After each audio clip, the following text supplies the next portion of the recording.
Hello everyone, and welcome to the second episode of our Bible study. We're studying the Gospel according to John. And if you've been with me throughout this journey, the first study was about understanding the context, the background, who John was writing to, the context in which he was writing about. We try to understand the best way possible. And then the last video, we covered the first 5 verses, really focusing on who Jesus Christ is. You know, he says, in the beginning was the Word was with God, and the Word was God. We try to understand what John meant by that, and really focusing on the deity of Jesus Christ. So if you haven't yet watched the last 2 videos, I would encourage you to watch those so that you can come back to this video and catch up. But if you haven't, great. We are on this journey, moving through the Gospel of John, trying to understand it, trying to make relevant applications to help us understand more about God's Word. So today, in episode 2, we're going to be focusing on John chapter 1, verse 6 to 8. If you haven't yet done this, subscribe to this channel, like this video, share it with your friends so we can all study God's Word together. So, turn to John chapter 1 verse 6 to 8 and read along with me. There was a man sent from God whose name was John. This man came for a witness, to bear witness of the light, that all through him might believe. He was not that light, but was sent to bear witness of that light. So it's a short verse we're covering today, but there's still a few things that we need to cover, and that is why I want us to focus on this particular passage here, because the Bible is going to talk about someone very interesting here, a person of interest who we should explore in more detail to help us to understand what this passage really means. It's really important we try to understand who this person is, because he's coming to bear witness of that light. And in the previous video, what we talked about is that light represents Jesus Christ. So firstly, this man sent from God. Now the Bible tells us that his name was John, but more known as John the Baptist, which you've probably heard of before. So what we're going to try to understand is, who was John the Baptist? What was his purpose? What did the Bible say about him? What did he actually do? So I've broken it down in a few pieces. So we're going to try and cover his birth, his mission, and his ministry. So firstly, let's try to understand who John the Baptist is. And the best place to do that is in Luke chapter 1, verse 5 to 17. And it says, "There was in the days of Herod, the king of Judea, a certain priest named Zacharias, of the division of Abijah. His wife was of the daughters of Aaron, and her name was Elizabeth. And they were both righteous before God, walking in all the commandments and ordinances of the Lord blameless. But they had no child, because Elizabeth was barren, and they were both well advanced in years. So it was that while he was serving as priest before God in the order of his division, according to the custom of the priesthood, his lot fell to burn incense when he went into the temple of the Lord. And the whole multitude of the people was praying outside of the hour of incense. Then an angel of the Lord appeared to him, standing on the right side of the altar of incense.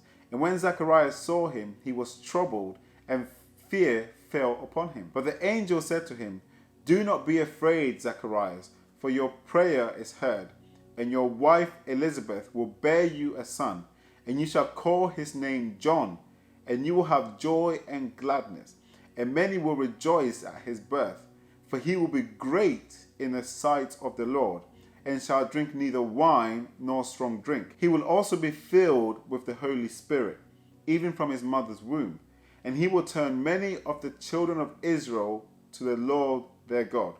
He will also go before him in the spirit and power of Elijah, to turn the hearts of the fathers to the children, and the disobedient to the wisdom of the just, to make ready a people prepared for the Lord." So what the Bible is telling us here is that an angel appeared to Zacharias and told him that he and his wife are going to have a child, and his name was to be called John. Now this is very interesting because, number one, they were both advanced in years. Number two, Elizabeth was barren, so it was a miraculous birth. But now let's try and break it down, what the angel said to Zacharias about John the Baptist here. It's interesting that the angel said to him in verse 15 of Luke 1, "For he will be great in the sight of the Lord." The second thing, in verse 16, he says, "And he will turn many of the children of Israel to the Lord their God."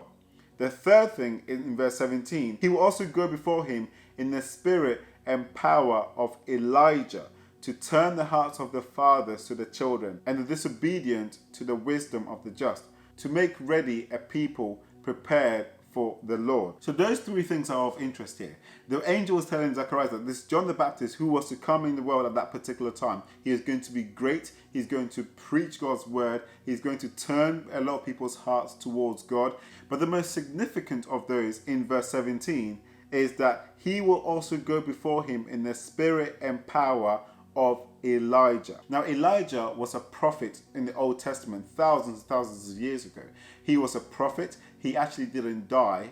God took him straight to heaven. We don't have time to go into great detail about him. He was a significant figure in the Old Testament. Now, the reason why the angel mentioned here that he's going to go before him in the spirit and power of Elijah, there's going to be a connection between John the Baptist and Elijah. And we're going to break that down and try to understand why that's important. In order to do that, let's go to Malachi chapter 3, verse 1 to 2. And it says, "Behold, I send my messenger, and he will prepare the way before me.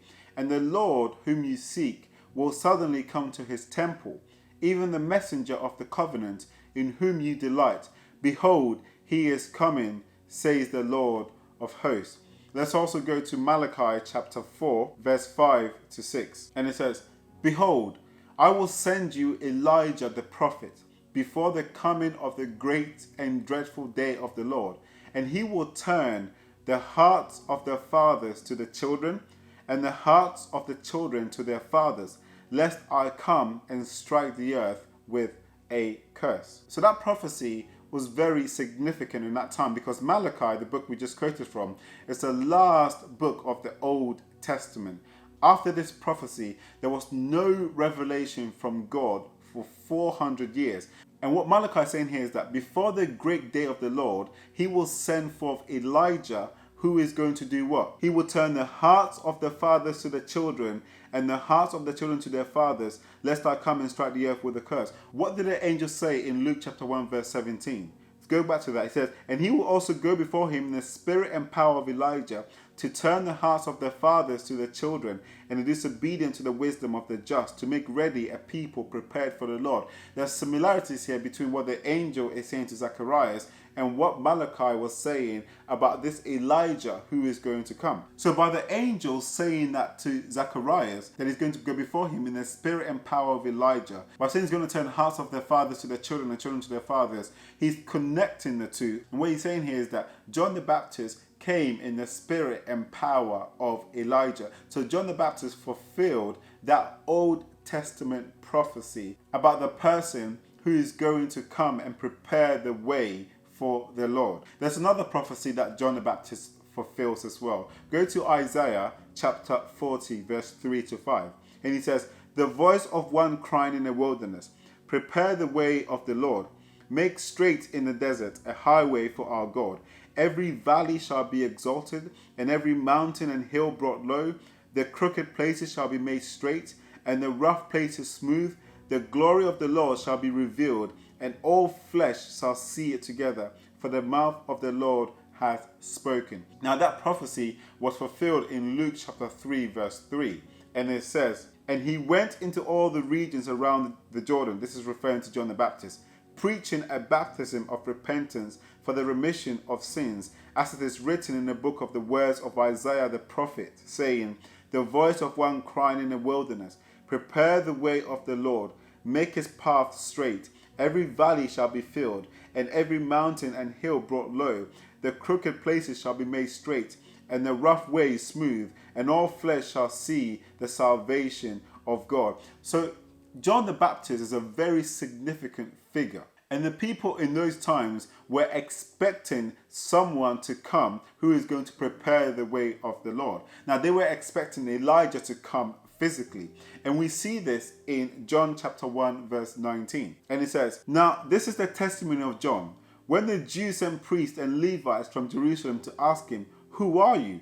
he confessed and did not deny, but confessed, 'I am not the Christ.' And they asked him, 'What then? Are you Elijah?' He said, 'I am not.' 'Are you the prophet?' And he said, 'No.' Then they said to him, 'Who are you, that we may give an answer to those who sent us? What do you say about yourself? So the reason why the people were asking this question is because they were expecting Elijah to come. They were expecting, so that's why they asked him, are you Elijah? Because they knew, like Malachi chapter 4 verse 5 said, that Elijah was going to come and prepare the way for the Lord. And what they didn't know is that John came in the spirit and power of Elijah in terms of personality and in terms of appearance as well, which we'll cover later on. So now let's focus in on John the Baptist and his mission or his ministry, what he did or what he said. Because remember, John chapter 1 verse 7 says, this man came for a witness, to bear witness of the light, that all through him might believe. So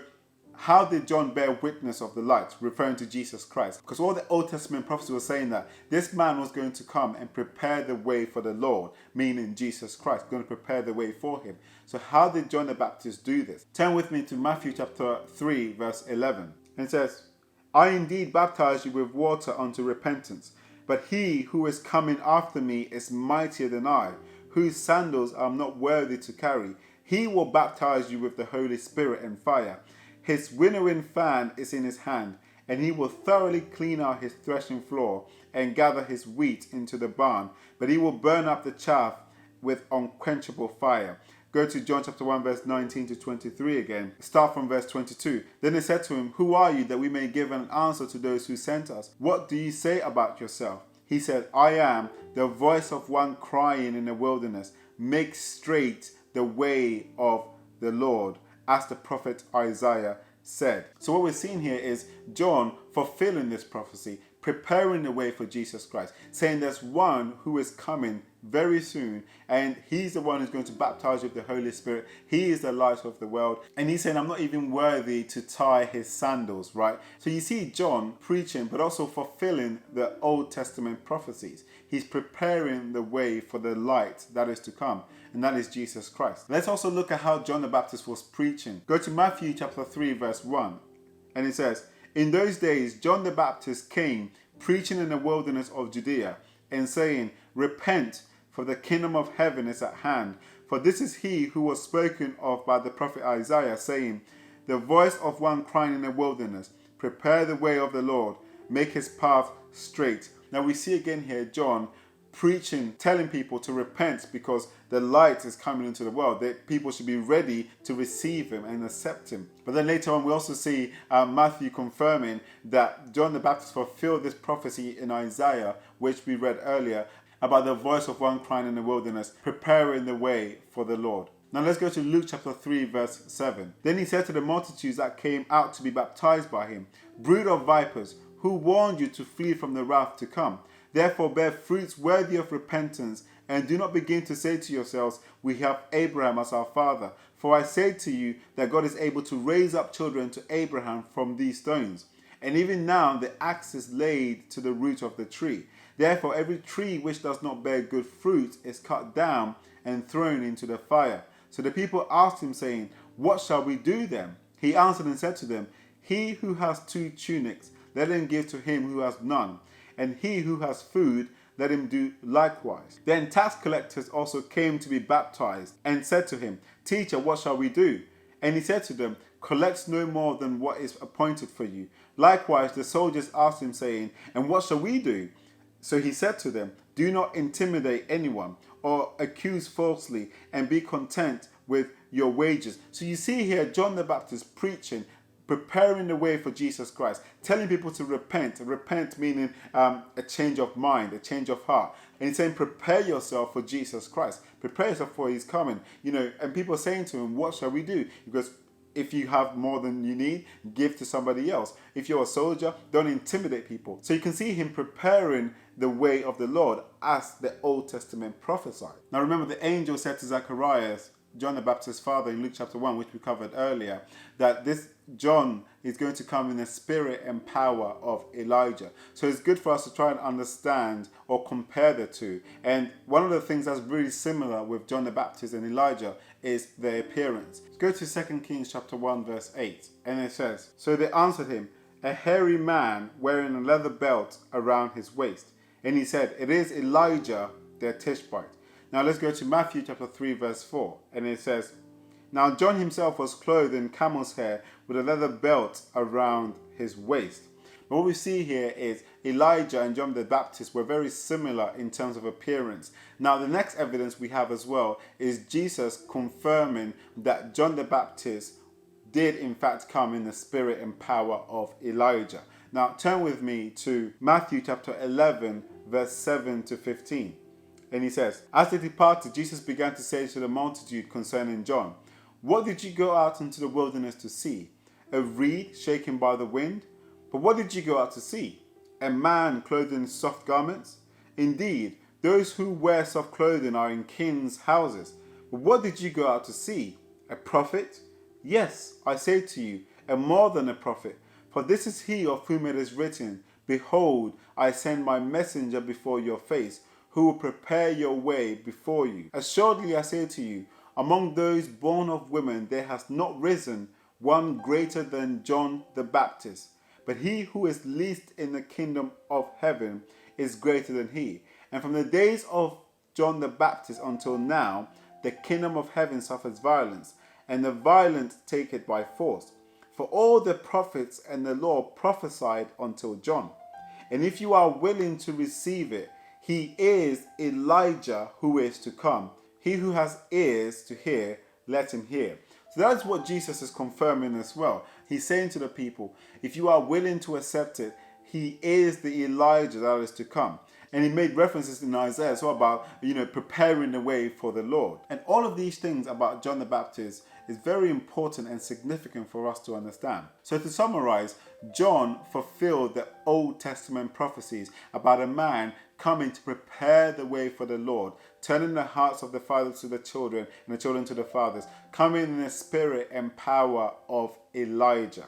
And what's really significant here is that John says in John chapter 1 verse 6 to 8 that there was a man sent from God whose name was John, referring to John the Baptist. This man came for a witness, to bear witness of the light, that all through him might believe. What we see in John, what we covered here, is that John the Baptist came preaching, telling people to repent because the Christ was coming, was going to be revealed. John was sending people to repent and get ready for the Lord. So what we see John doing is bearing witness of that light, which is Jesus Christ. He's bearing witness of him. And verse 8 in John chapter 1, he said, he was not that light, but was sent to bear witness of that light. So John came to bear witness of that light. He said that, I'm baptizing you guys with water, but he who is coming, referring to Jesus Christ, referring to that light, he is going to baptize you with the Holy Spirit. I'm not even worthy to tie his sandals. He is the Christ. So you see John the Baptist preparing the way for Jesus, preparing people's hearts, preparing their minds, teaching them what they ought to do to get ready for Jesus Christ to be revealed. And just to close,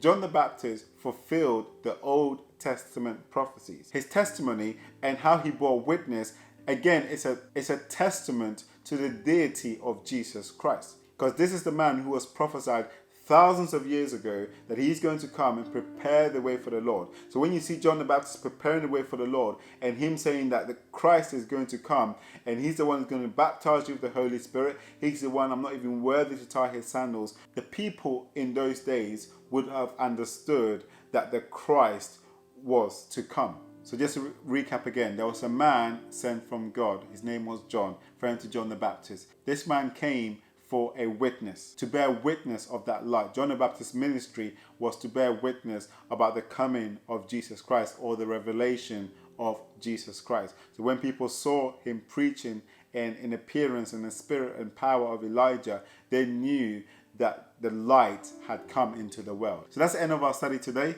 I hope you've been blessed. Don't forget to like this video, subscribe to this channel. Let's all grow in our knowledge of God's word so we can draw closer to him. Stay blessed. Bye-bye.